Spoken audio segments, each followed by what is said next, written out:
All right, what is up? We are here. This is Wendy Fortino with Muscle and Fitness, and I'm here with the one and only Brian Cage. Brian. Whoa, the machine Brian Cage. Oh, the I'm sorry. Brian Cage. Who better than Brian Cage? You got more monikers than you've had women. I'm sorry, I'm kind of problem. Go back to it. Go back to it. I didn't mean to interrupt you. And he's gonna kick my ass. What are we training today? Today's a push day. The last one I did a few days ago was more chest predominant, so we'll do a little more shoulder heavy, which I mean, she's got delts, so she'll be able to hang. I don't know. Well, it's interesting because you train for performance and I train for aesthetics. I am an athlete at heart, but one thing that's interesting about you is that you maintain this bodybuilder aesthetic physique, and you're also having to perform in the ring. And I'm interested to see what this workout looks like. So you're gonna show me a little bit about how you train. So what do you say we get started? Let's go.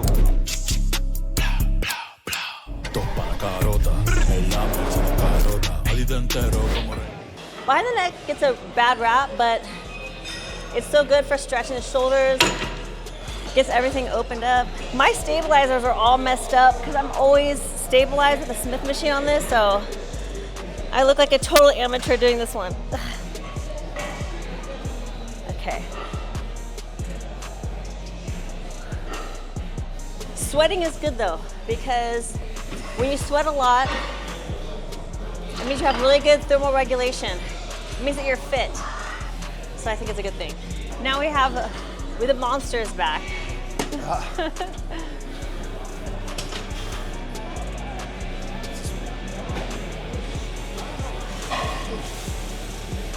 This one is awesome. This is like, man. So you have some signature moves. That you So do. many. You have so many. I'm the move guy. If you would ask anybody else that question in wrestling, they'd be like, oh, they would laugh like, oh, Brian's got all the fun. Yeah. Tell me your top two signature moves. Drill claw and weapon X. See, I knew that. Those are my names. If you were to quiz me, I would have gotten that right. You know what I liked more? I liked how you stood aside my set like you were like displaying the prize at Price is Right. You're like, oh, look at that. I was like, you were on display. All right, I'll put a 10. I was a track athlete. I got hurt, and ever since I started bodybuilding, I haven't really got hurt. You never got hurt bodybuilding? I haven't got hurt.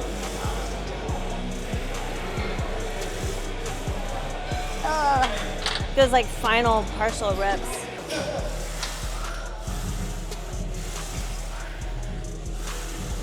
There's like those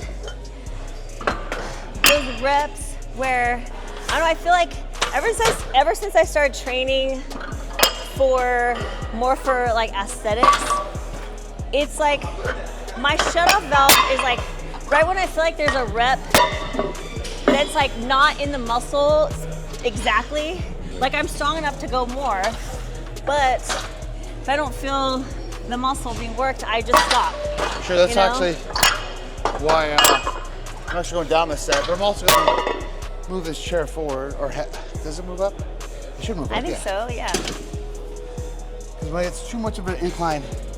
Like the rep I stopped on, it wasn't because I failed, but you because... feel more like in your interior delts a little bit? No, it was the amazing grinding and tearing of my labrum from the arthritis in my shoulder that I felt. I was like, oh, that's wonderful. That's why I said they're not as strong as they used to be. Like, how do you find it in you to like come back so fast? Well,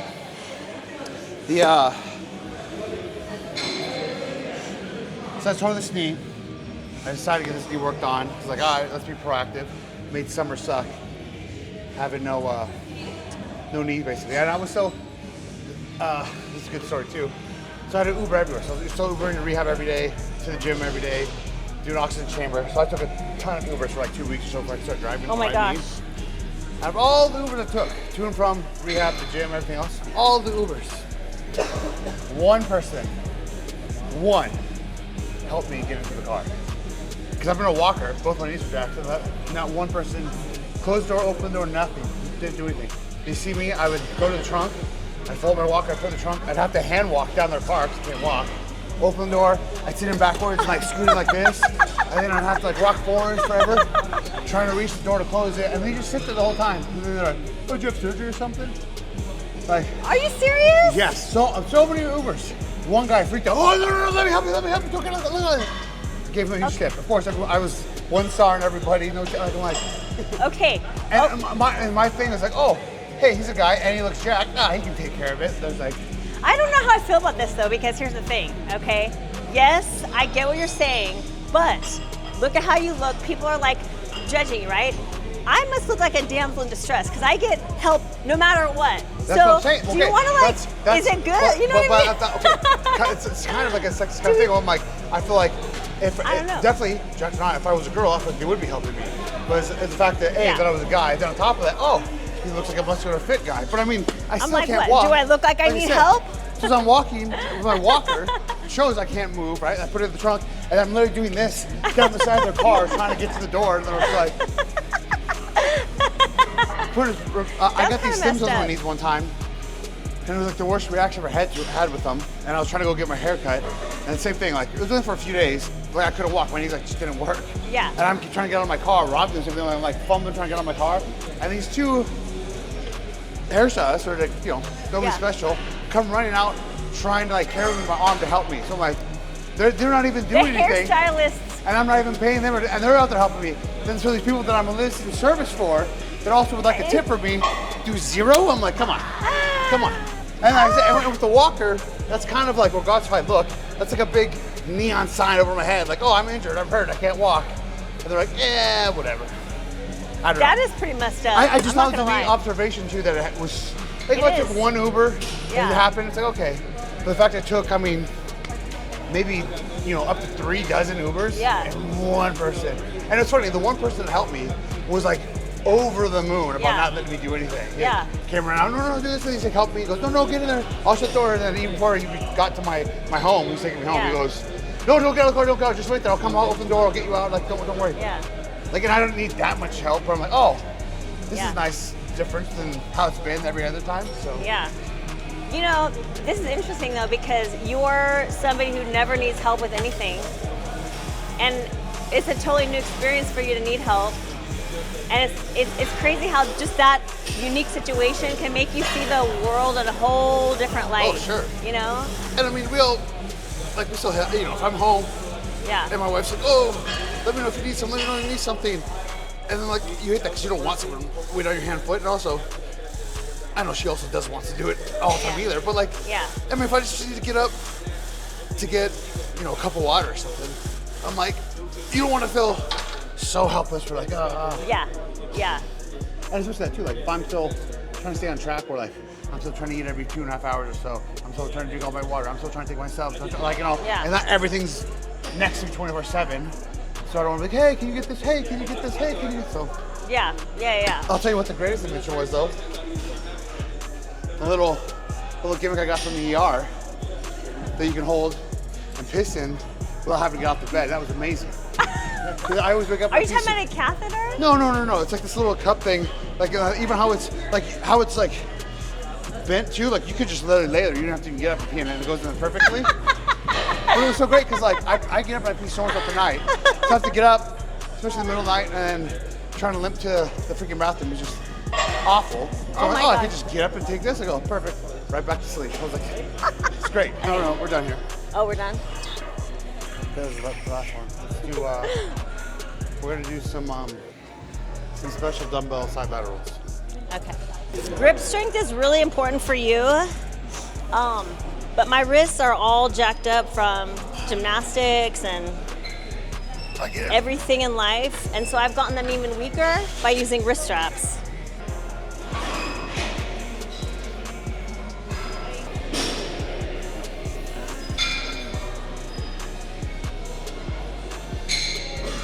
Are you doing lateral first? Yeah, but you missed it. So it's a Charles Glass one. Now hold on. Sit back more.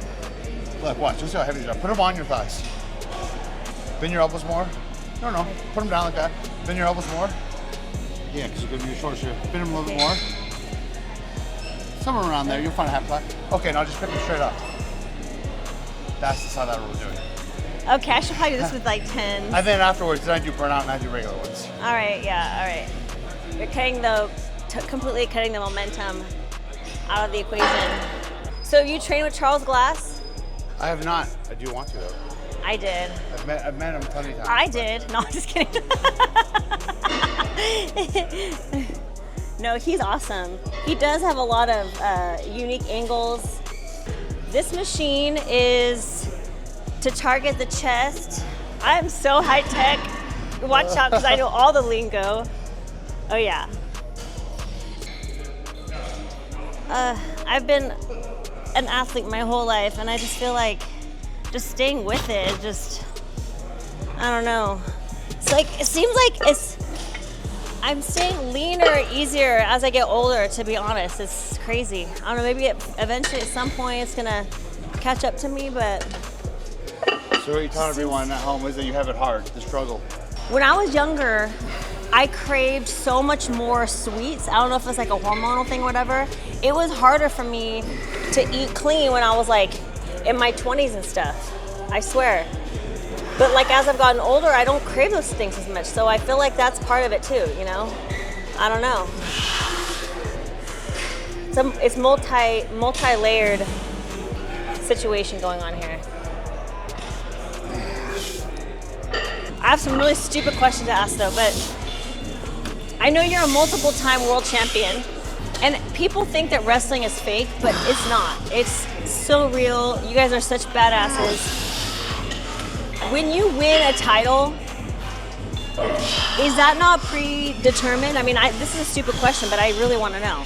Like even like the day of, or right before. Yeah. I think that's only being a real wrestler, I guess you can understand, because even as fake as that may seem, it's still so real to us. Right, because like, if you know you're doesn't gonna make win, it any less meaningful, memorable, and yeah. like a. Okay, this is what I'm thinking. If you know that you're supposed to win, that means you have to perform. That means Sure. you have to show. Well, you know what it like, is too. Also, and it doesn't mean it for everybody, because there's plenty of people world champion who aren't that great, so to speak. But like in our mind, everybody wants to be world champion, because that is, in a way, a signal to everyone else that like you're one of the best. You know what I mean? Yeah. It's almost like getting like voted on, so to speak. Yeah. So everybody wants that, because everyone wants that, like that praise and that acknowledgement of your hard work and your ability. Yeah. So even though you didn't like win it in the actual competition, if you want to call it like that, it's still just as real. Yeah. And meaningful to all of us. Okay, so I'm gonna do just a couple of triceps. I'm gonna do one more superset. I'll just follow him.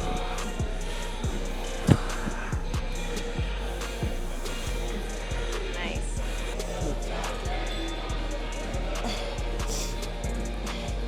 Do you believe in like specific training for certain moves? Like let's say you have moves that you've either created or you're trying to train in the ring. Do you specifically just practice by doing those moves, or are there exercises that like help you build up to those moves? So I saw somebody talk about this too recently. They talk about like, how weight training isn't like functional training, and I go, Not necessarily. It depends on how you do it. No. But I disagree with that completely. Like, yeah, you can do some sport-specific, as they call it, training. Yeah. To do a certain thing with dynamically, but still at the same time, anything you're doing that's increasing your muscle, your muscle density, your fast twitch fibers, is going to translate in everything else that you do.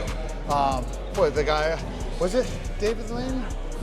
Somebody I think you just talked about this too, about how the calculated with people's sprint times or whatever else, for people who just did, like running type of training. Yeah.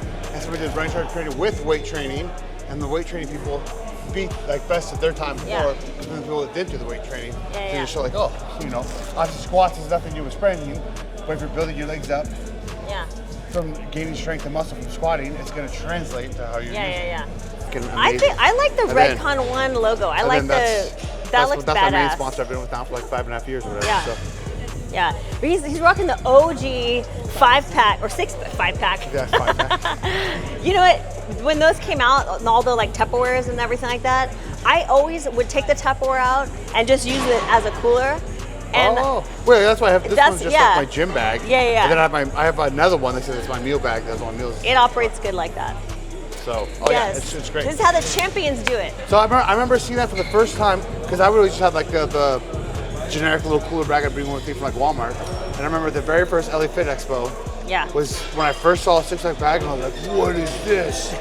And also, it was the first time I saw Quest Bar when it came out too. They had 2 flavors only at the time too. Remember when Quest first came out? Oh my God, and it was so much good. better, and there was no artificial sweeteners whatsoever or anything. Oh, it was so good. I know. I loved it.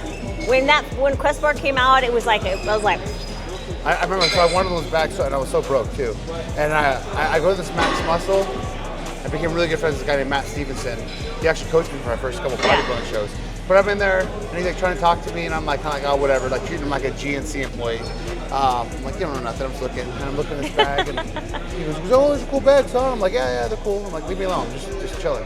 And he's like, hey, man, because he just had moved to the town and started running this Max Muscle. Yeah. And he goes, oh, where do you work out? And he's just trying to be friendly. I'm kind of being a dick. Not a dick, just standoffish. And he's like, oh, you know, we have a thing where like, if you refer like 3 people in here and they drop your name and buy something, he goes, you know, you get like $100 credit or whatever. He goes, if you want that bag, if you refer 3 people, I'll let you have that bag. And I was like, wait, what's your name? Then I became best friends with him right then and there. Got 3 people You're in there free bag? the very Say next no day, more. and I got my first 6-pack bag, and I was like, oh. You're like, did we just become best friends? I know. We talked about that. He goes, you were being such a dick. And then she was like, hey, you want something free? I was like, hey, what's your name? Isn't that amazing how that works? Can we be friends? Yeah, I know. It's funny how that works, huh? I'm gonna grab my wrist straps. I'm gonna do a little superset on this, just forward and backwards real quick, and then maybe just do one drop set on flies, and that's it. Okay. Well, can I do that first so it's kind of like a decline press there? Okay. I'll do I've never used it like that. But I always lean forward anyway on this. Well, yeah, if the seat went back, I would be more like Superman, but. I guess my point in that story is that there's a lot of people out there that they want to do what you're doing, and maybe they don't appreciate how difficult it really is to be able to do all that stuff and make it look somewhat real. I mean, I know it is real too because you guys are really in there. Exactly, it's no secret, right? So like I tell everyone this too. Like everyone knows that we're working together to tell a story to get a predetermined outcome. Yeah. So everybody knows, right, that it is fake. So our job is to make everyone forget that it's fake. Yeah. Which also crazy too when people even this thing go, you know it's fake, right? Is this fake? I go, you realize pretty much everything you watch is fake, right? Yeah. So if you go into a movie going, oh, that gun wouldn't shoot that far, that person wouldn't do That's true. Technically, you can critique everything and ruin everything if you wanted to, or you can go in there and just have a fun time and have a good time. Yeah. So that being said, I love it when people will watch, especially if they're not like fans, and they'll watch a really good match. So many times happen, right? I've had like, friends who come and they go, hey, that one match was like kind of real though, right? Because that's how good they were. Yeah. And it's not even so much that it like looks real, it's just they do everything so well and it's so believable, but they're just having such a good match, they're telling such a good story that you're getting invested, now you actually care. Mm-hmm. This guy who gets a lot of heat in the wrestling world now, named Jim Cornette, he has this really great explanation of what wrestling is. It's really awesome. He goes, say you're driving down the street and you see 2 guys arguing on the side of the road. And there's some little guy and some big guy.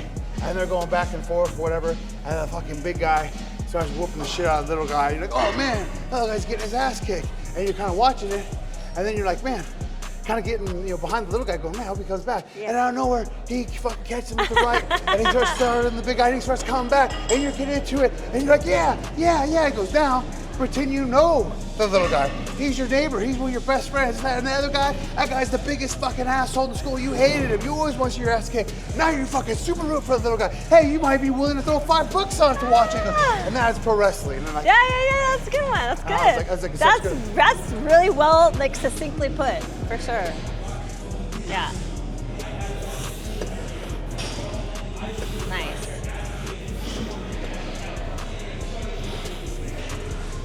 Yeah, but and the way he says it, like tells that story too, I was like, oh, it's so good. Like, Yeah. because in the same way of like a match being really good, where you like lose yourself into it. Yeah. That's why it's not so much you feel like it's real. You lose yourself and you're entertaining Yeah. by it. You're not like, oh, is that fake? Like, oh, you're getting behind it, Yeah. just like you would a movie or a TV show or anything Yeah. else. Yeah. In the same aspect, when someone's a really good heel, Yeah. like on the mic and the persona and the storyline, just like in a movie, and you're like Joaquin Phoenix from Gladiator. I feel like it's one of the best villains in any movie. You're like, I fucking hate this guy. Yeah. You don't hate Joaquin Phoenix, but you hate the character he's playing. Yeah. Same thing. When you have a really good heel wrestling, we're like, oh, I want this guy to lose so bad. Like, Yeah. it gets you emotionally enraged when he wins the match again, even though you know it's you think, like, fuck, and you're so mad and like, damn it, I want this guy to fucking lose. Some people get so outraged like that. It's crazy. You're like a walking comic book character. You know? Like when I was in Mexico, I was in Mexico forever, and I was like one of the top heels. And man, even though like you're still a star, people will love you like out and about, wanting to take a picture. Do at the shows, some of the shows, like I'd be getting like so much heat because, I mean, these. Do you have a likable character in the ring? Usually. Now I'm so back. I don't know where I'll come back now. Do people root for you? Normally, the last several years, no. The only other time like that I really was hated, like I said, it was in Mexico because of like. Do you prefer to be rooted for or rooted against? I prefer to be a babyface, as they call a good guy, which You is rare. prefer what? To be a babyface, as we call it, which is a good guy. Okay. The Call it babyface? yeah. So like, and then the heel is the bad guy. Most people prefer to be a heel. That's the more common way. Yeah. Also because it's much easier to get a reaction from somebody if you go, hey, Yeah. fuck you, and they're like, ah, instead of like, hey, can you please cheer for me? Like, if you're like, an unknown. Yeah. So it's much easier to be a heel, but I prefer to be the babyface. Yeah. Well, are you ready? You have some things that I'm finish just up gonna do one still? burnout set of flies. You can, Okay, well, I you can think go get dolled up. I if need you to be. just fix myself up a little bit, but Brian, it's been awesome kind of getting some of your training style. I hope I kept up at least You a know, little bit. I did all right. You're all right. Was I like the best workout partner of all time? You were a workout partner that I had at one of the times that I worked out, for sure. What's that mean? I don't know, but You had a time. you had the most. You had definitely the most chest striations. I think maybe of all my workout partners. I'll take it. High five. All Maybe right. Kai Green had you beat, but he had it not going to see, so you know. I guess Kai Green having me beat, I guess is all right. Well, we're gonna go. You're gonna finish your workout here. We have a interview to do later. Yes. We're gonna dive into your story, Yep. and can't wait. So Perfect. let's go.